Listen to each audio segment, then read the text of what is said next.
안녕하십니까 여러분. 저는 대구 한의대를 졸업하고 신학을 공부하기 위해서 신대원에 들어간 다음에 신학을 공부해 보니까 너무 좋고, 또 성경을 공부하는 것이 얼마나 우리 그리스도인들에게 꼭 필요한 것인가를 절감하게 되었습니다. 그래서 이제 목사 안수를 앞두고 있으면서 여러분들과 함께 앞으로 성경 공부를 꾸준히 해 나갈 그런 계획을 가지면서, 또 여러분들과 그런 성경에 대해서 좋은 묵상을 나눌 그런 계획을 가지면서 개론적으로 성경을 우리가 어떻게 봐야 될 것인가, 성경 공부가 왜 필요한 것인가에 대해서 좀 여러분들과 나누고 좀 알려드리고자 합니다. 그래서 좀 지루할 수도 있지만, 또 여러분들이 앞으로 성경 공부를 해 나가는 데 있어서 아주 기초적인 것이니까 제가 말씀드리는 것을 한번 이렇게 고민해 보시고, 평소에 여러분들이 생각했던 것하고 또 이렇게 다른지, 또 어떤 것이 도움이 될지 한번 고민하는 시간 되었으면 좋겠습니다. 자, 그러면 오늘은 첫 시간으로 성경 공부는 왜 해야 하는가에 대해서 여러분과 좀 생각해 보겠습니다. 성경 공부는 왜 해야 될까요, 여러분? 첫 번째로 성경을 통해서만 우리가 하나님이 어떤 분이신 줄 알 수 있기 때문에 우리가 성경을 공부해야 됩니다. 하나님은 육체를 입고 있는 분이 아니시거든요. 그래서 영적인 존재이시죠.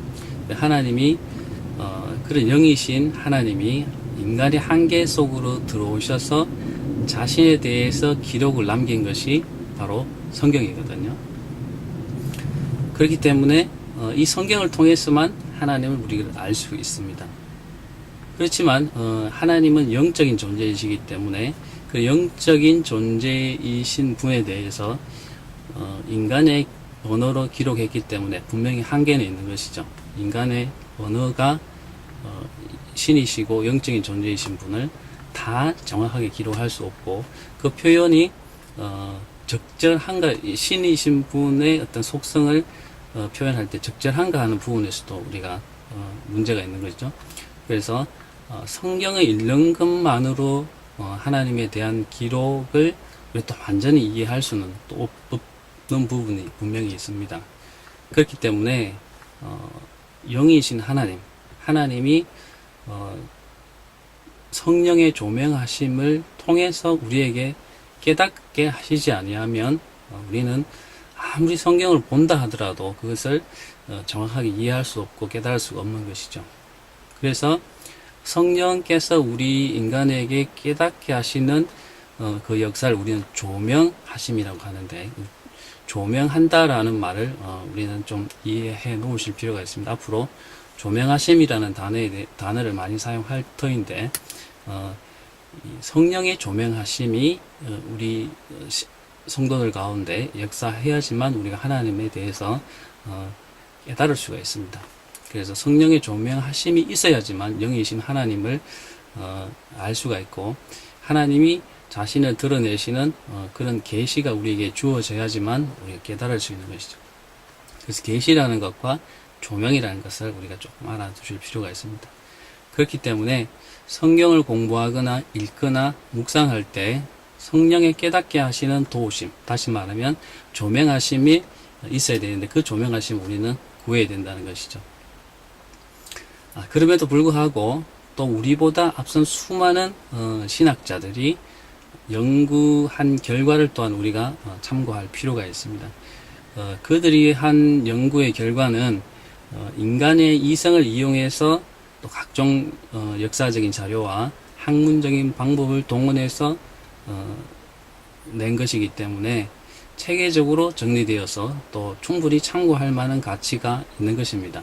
그래서 주석, 또 논문, 여러 가지 참고할 수 있는 서적들을 가능하면 또 참고해서 성령의 조명하심을 구하면서 우리가 공부하면은 충분히 성경을 깊이 이해할 수 있고 공부할 수 있습니다.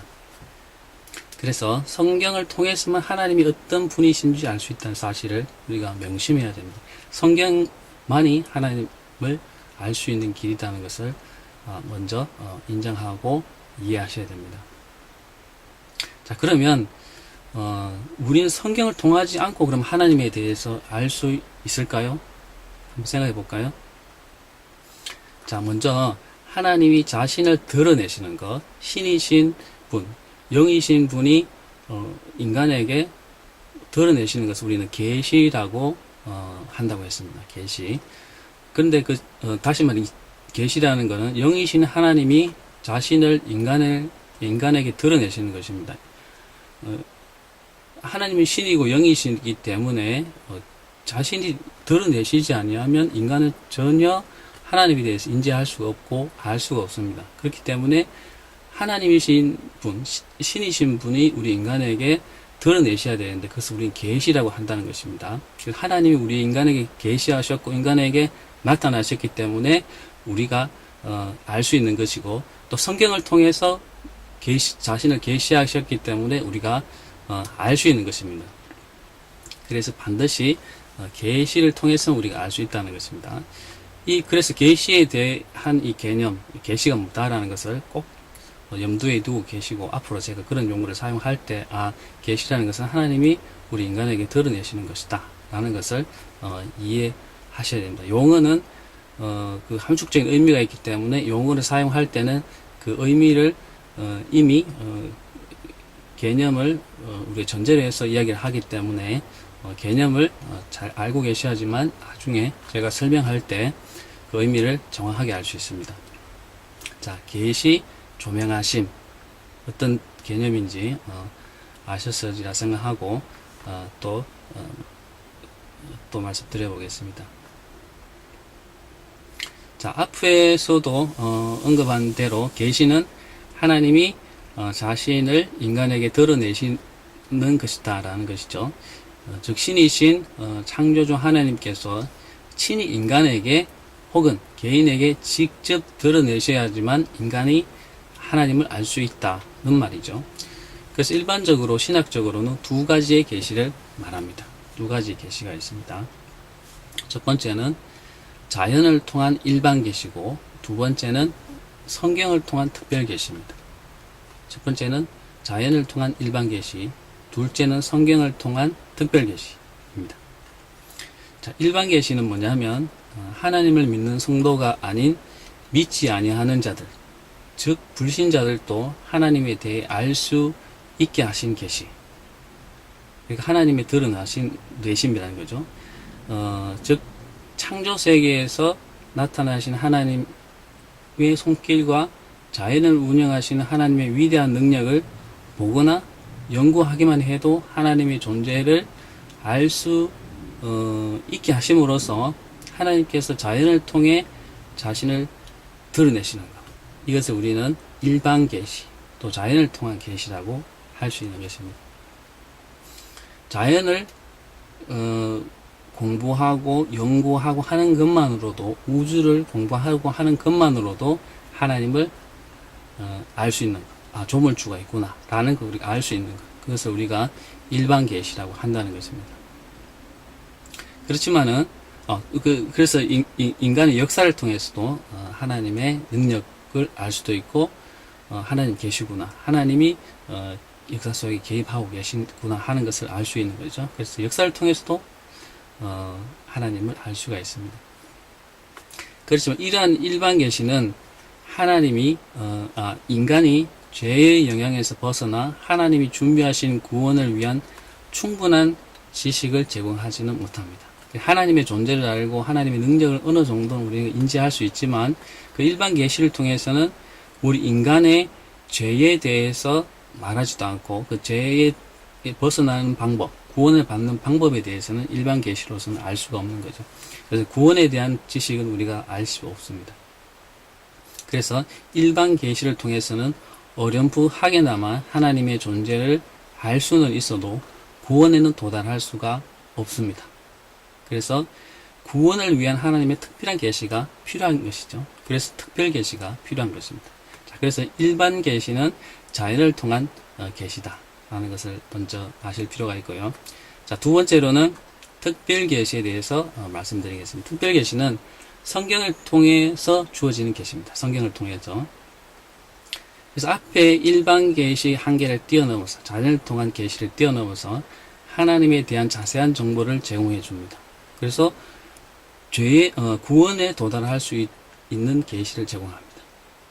그래서 특별 계시는 성령의 도우심을 따라 성경을 올바로 공부하거나 연구한다면 충분히 하나님에 대해서 알 수 있도록 하고 구원에 이룰 수 있는 지식을 줍니다. 이것이 바로 특별 계시입니다.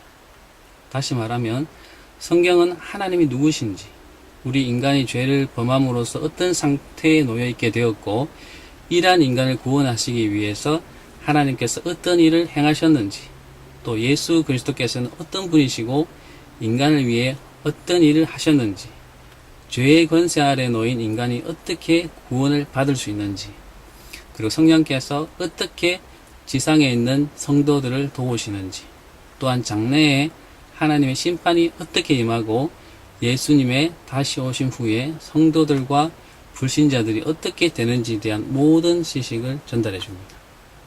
하나님의 창조와 또 인간의 타락과 또 인간의 구원을 위한 하나님의 어떤 준비하심과 또 예수님의 사역과 또 마지막에 재림 후의 심판에 대해서 여러 가지 구원에 필요한 모든 정보들을 제공해주고, 다시 말하면 하나님의 모든 사역에 대해서, 하나님 일하심에 대해서 우리가 알 수 있는 것이죠. 이것을 특별 계시라고 하는데 성경을 통해서 우리는 알 수 있습니다.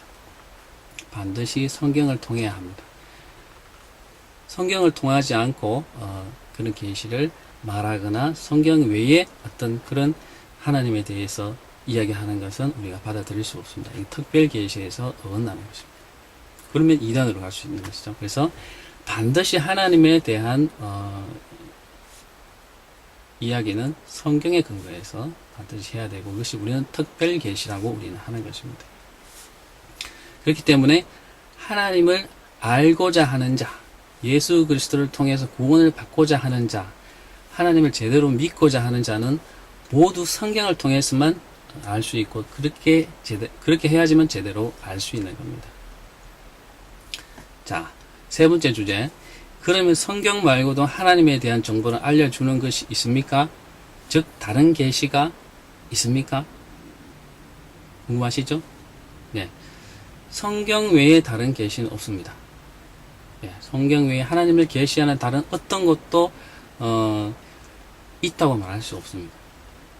다시 말하면 성경을 통하지 않고서는 하나님에 대해 제대로 알 수 없고 합당한 어떠한 진리나 계시도 있을 수 없습니다. 성경은 영이신 하나님이 유일한 인간의 언어로 마련해 놓으신 유일한 길입니다. 다시 말하면 그 어떤 누군가 환상이나 꿈이나 연구의 결과로 하나님에 대해서 말하거나 계시하거나 계시를 받았다고 하거나 하는 것은 우리가 진정한 계시라고 우리가 말할 수 없습니다. 성경에서 그런 계시는 어느 정도 있다고는 하지만 그것이 성경에 근거하고 성경에서 말하고 있는가 하는 것을 기본적으로 우리는 생각하고 그것을 한다는 것입니다. 그래서 가장 그 계시의 중심은 성경에 근거한 것이다 하는 것을 우리가 다시 한번 아셔야 됩니다. 또 그 어떤 누구도 자신이 하나님이라고 하거나 예수라고 하거나 성령이라고 하거나 하나님으로부터 보냄을 받은 어떤 영적인 존재라고 하거나 하는 것은 다 우리가 이단으로 얘기할 수 있는 것이죠. 그렇게 하나님은 계시하시지 않는다는 것을 우리가 아셔야 됩니다. 그래서 하나님은 그런 계시의 방법으로 스스로 계시하지 않고 성경을 통해서 모든 사람들이 읽으면은 하나님께서 다 알 수 있도록 특별 계시, 성경을 통한 계시를 우리에게 주셨다는 겁니다. 그래서 이미 성경을 통해서 다 드러내 주시고 모든 것을 알려주셨는데 더 이상의 숨겨진 계시는 이제 없다는 것입니다. 그래서 그걸 주장하면 우리는 정통 기독교와 다르다, 다시 말해 이단이다 라는 것을 우리는 알 수 있습니다.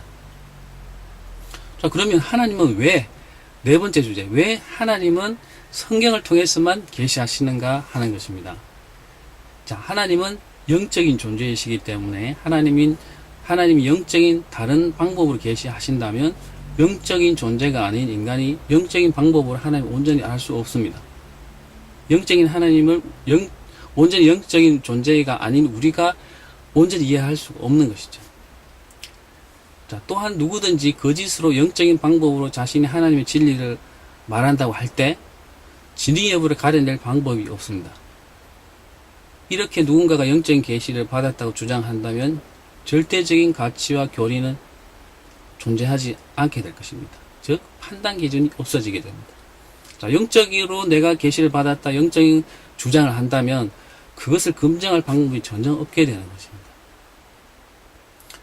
자, 만약 검증할 수 없는 방법, 즉 꿈, 환상 이런 것 등의 방법으로만 하나님의 영적인 내면의 깊숙한 계시를 드러내신다면 기독교 신앙은 혼란에 휩싸일 것이므로 질서의 하나님 그런 방법을 통해서 계시하지는 않으시는 겁니다. 그래서 이러한 위험성을 잘 아시는 하나님께서는 인간의 인식 영역 안에서 문자적 기록을 통해서 당신을 알 수 있도록 하셨고 그것이 바로 성경이라는 것입니다. 그래서 성경을 통하지 않고는 또 기독교 안에서 인정되지 않습니다. 예. 그래서 개인적인 비전, 소망 같은 것은 해당이 되지 않고 교리적인 문제나 신학적인 문제에 있어서 성경을 통하지 않은 다른 계시는 안 된다 하는 것을 우리는 아셔야 되겠습니다. 자, 기록을 통한 계시를 유일한 계시로 삼는다는 것은 비판과 검증이 가능하게 된다는 이야기입니다. 즉 누군가가 하나님이 자신에게만 드러냈다 하는 영적 계시 자체가 불가능하게 만들어 놓는 결과가 되겠죠. 그렇게 된다면 무슨 말인지 이해하시죠? 네. 그래서 성경에 읽고 성경에 연구해서 성경에 이러하다라는 것을 우리가 충분히 주장할 수 있습니다. 왜냐하면 검증이 되고 서로 토론이 되고 우리 이성적으로 이해될 수 있는 부분이기 때문에 그 성경을 통해서 얼마든지 주장이 조금 달라도 검증이 되고 그것이 중심적인 교리에 어긋나지 않는다는 것을 우리가 알기 때문에 이단으로 나가지는 않는다는 것이죠. 조금의 교리적인 차이는 있어도. 자, 그렇기 때문에 이 비판과 검증이 가능하다는 겁니다. 자, 또한 이렇게 함으로써 모든 사람이 성경을 통해 자유롭게 하나님에 대해 알 수 있도록 하셨습니다. 하나님이 그렇기 때문에 성경을 많이 읽는 분에게는 하나님을 많이 드러내시고 또 잘 알게 하셨다는 거죠. 또 심지어는 비판이 가능하도록 하셨습니다. 왜?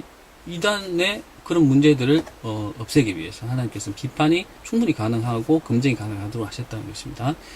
그래서 이것이 영적으로 자신만이 하나님께로 직접 받은 계시라는 것을 주장함으로써 나타나는 무수한 이단적인 도전을 배척할 수 있게 되는 것입니다. 그래서 자, 또한 이런 기록을 계시로 삼기 때문에 역사가 흘러가도 동일한 가치를 유지하고 신학이 발전한 토대를 마련하게 됩니다.